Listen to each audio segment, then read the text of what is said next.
एक ही कर्म किसी के लिए पाप बन जाता है और दूसरे के लिए पुण्य बन जाता है। दोस्तों, एक मनुष्य किसी कमजोर और भूले व्यक्ति का धन लूटने के लिए उसकी हत्या कर देता है, तो उस व्यक्ति को निश्चित ही उसके द्वारा किए गए कर्म का पाप लगता है।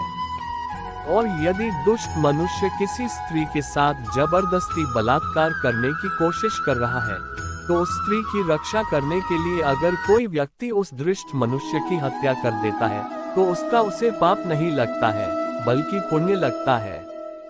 दोस्तों, कर्म तो वही रहा, किसी की हत्या करना, परंतु उस कर्म के पीछे की भावना क्या है और मारने वाले की नीयत क्या है। इसी के फर्क से ही एक ही कर्म किसी के लिए पाप हो सकता है और दूसरे के लिए पुण्य हो सकता है। जिस भावना और नियत से मनुष्य कर्म करता है, उस नियत के कारण एक ही कर्म किसी के लिए पाप बन जाता है और किसी के लिए पुण्य बन जाता है।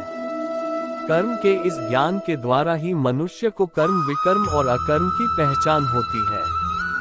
दोस्तों, इसका अर्थ यह है कि मनुष्य जब निष्काम भावना से कर्म करता है, तो उस कर्म का फल उसे नहीं भोगना पड़ता है, इसीलिए वो अकर्म हो जाता है।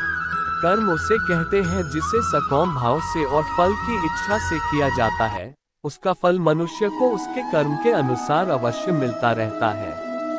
अच्छे कर्म का फल अच्छा मिलता है और बुरे कर्म का बुरा फल मिलता है, और जो असत्य, कपट, हिंसा आदि अनुचित और निश्चित कर्म को विकर्म कहते हैं।